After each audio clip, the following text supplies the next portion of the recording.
वृंदावन बिहारी लाल की जय। गजानन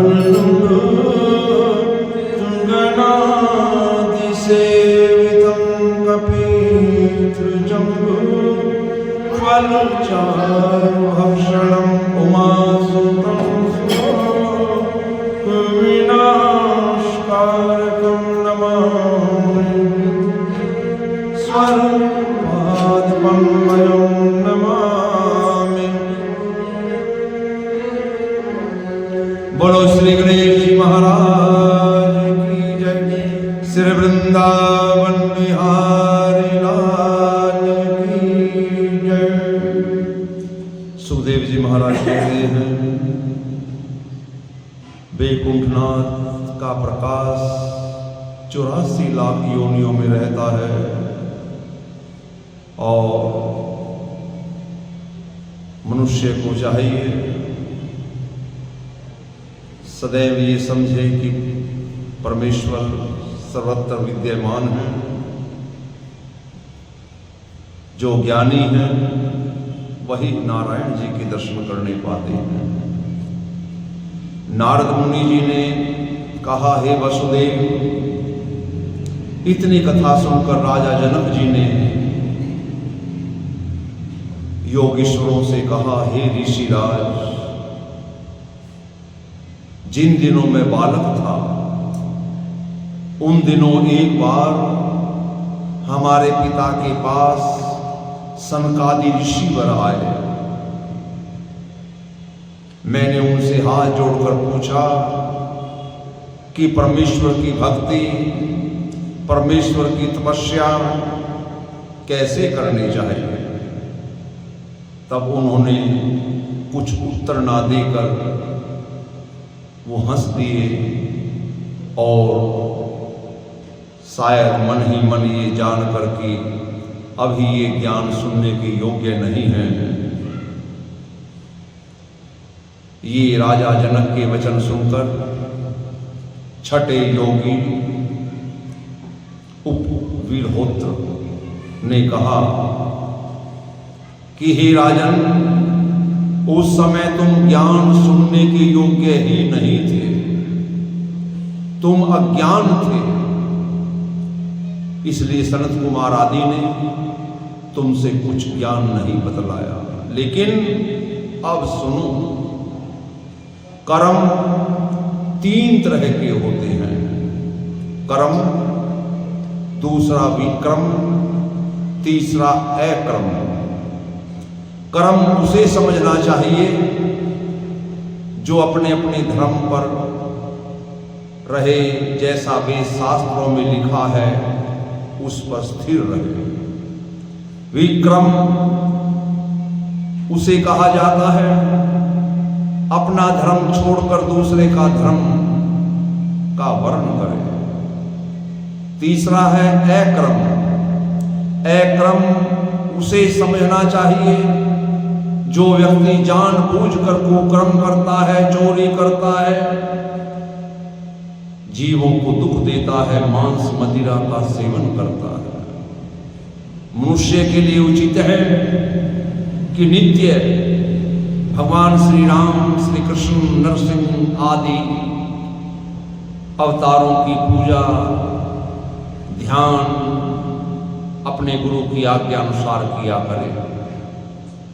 परमेश्वर का सिमरन, परमेश्वर का ध्यान 24 अवतारों में से जिस भी स्वरूप पर मन करे उसकी पूजा और भक्ति करनी चाहिए।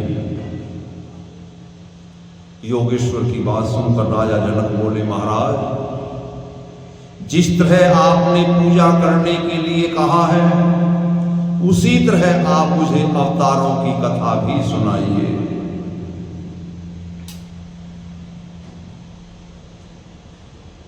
तो दुर्मिल नामक 7वें योगेश्वर बोले, हे राजन, किसी में ये सामर्थ्य नहीं कि जो परमेश्वर के सब अवतारों की कथा का वर्णन कर सके, लेकिन जो कुछ हमारे विचार में है हमारे विचार में आता है, अगर कोई कहे कि मैं समस्त अवतारों की कथा वर्णन कर सकता हूं, तो उसको मूर्ख समझना चाहिए। वैकुंठनाथ के अवतारों की गिनती ही नहीं हो सकती।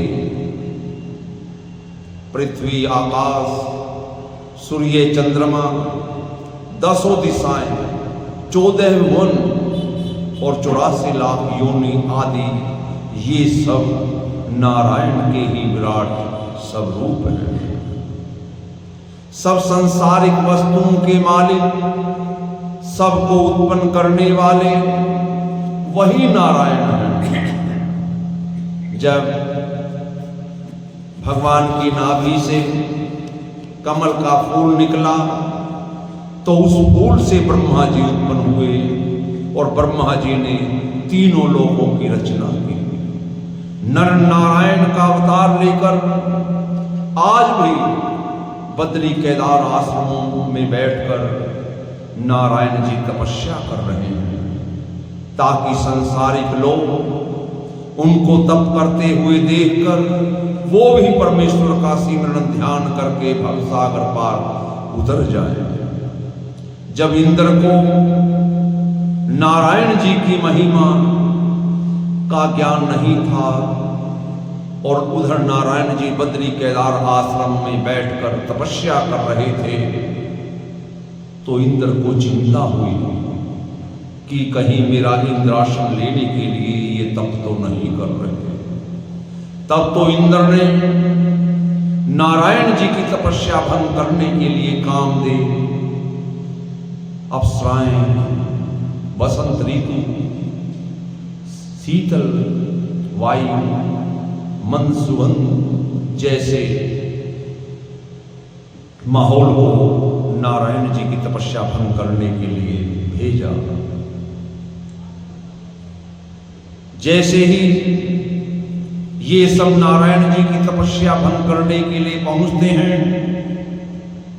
जिनका मुखारविंद सूर्य के समान चमक रहा है, और जैसे ही उन्होंने आंख उठाकर उन लोगों की तरफ देखा, कामदेव आदि मारे डर के कांपने लगे और मन ही मन कहने लगे, कहीं ऐसा ना हो ये महापुरुष हमें श्राप देकर यहीं भस्म कर दे।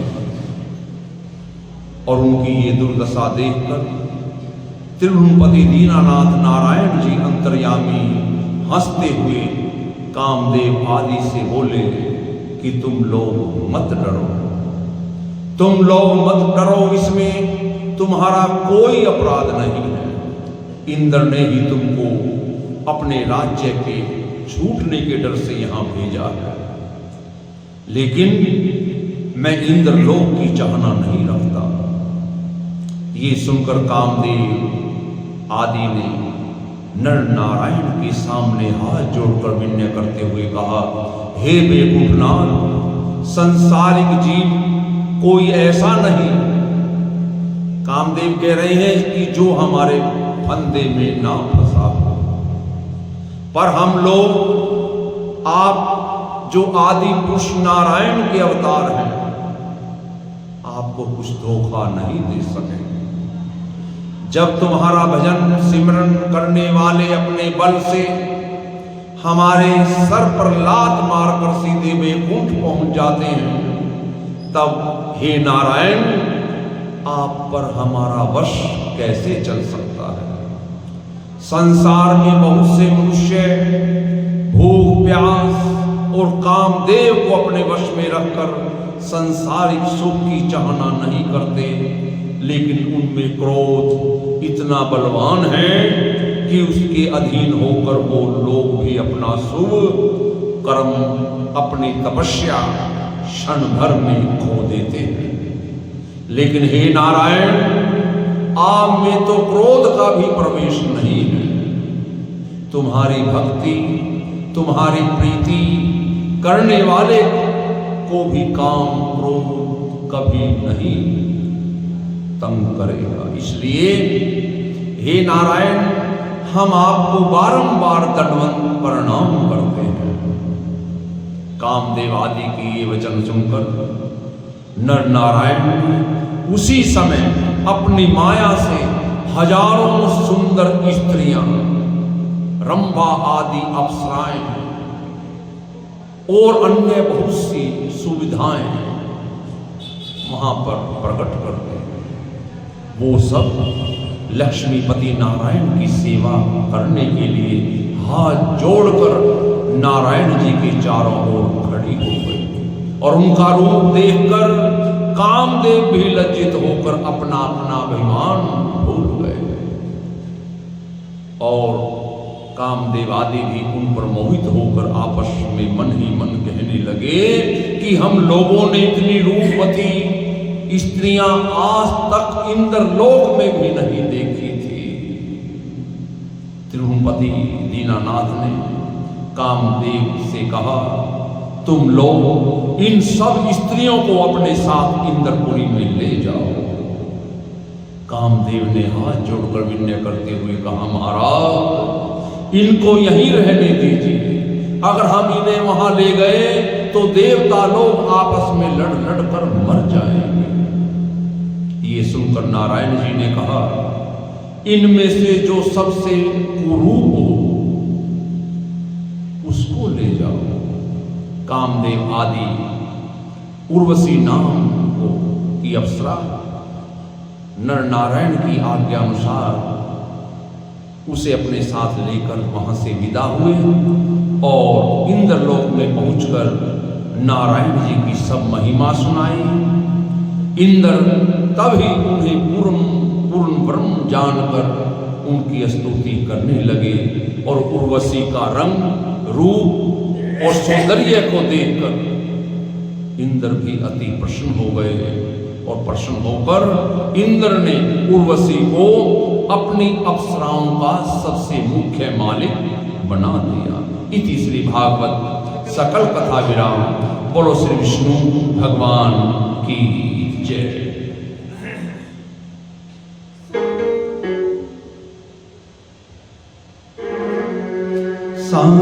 शांताकारं भुजगशयनं पद्मनाभं सुरेशं विश्वाधारं गगनसदृशं मेघवर्णशुभांगं श्रीलक्ष्मीकान्तं कमलनयनं गम्यं वन्दे विष्णुभवहरं सर्वलोकैकनाथं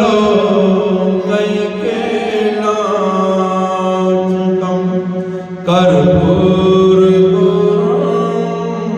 करुणावतारं संसारसारं भुजगेन्द्रहारं सदा वसन्तं हृदयारविन्दे भवं भवानी सहितं नमामि।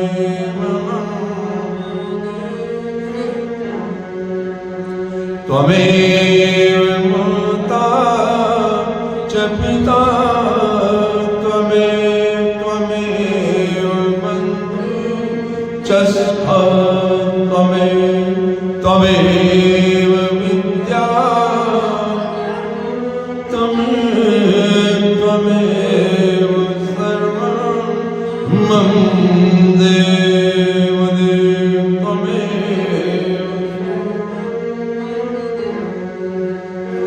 सर्वे भवन्तु सुखिनः सर्वे सन्तु निरामयाः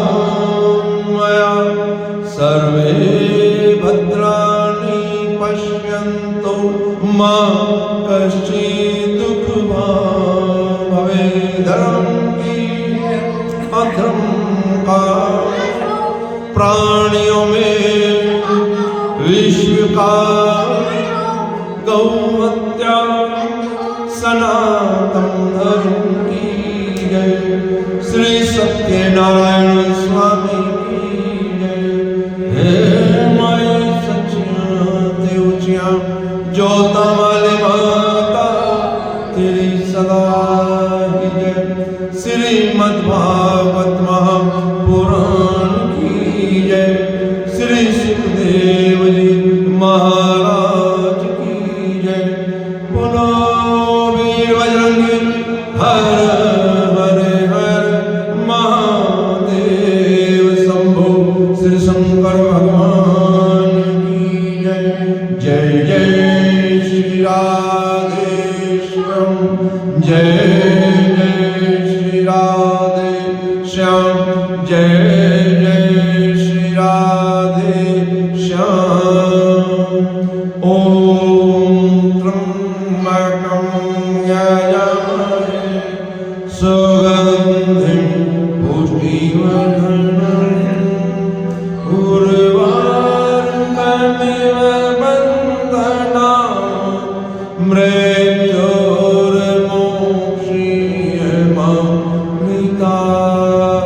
ॐ त्र्यंबकं यजामहे सुगंधिं पुष्टिवर्धनम् उर्वारुकमिव मृत्योर्मोक्षीयमामृतात्।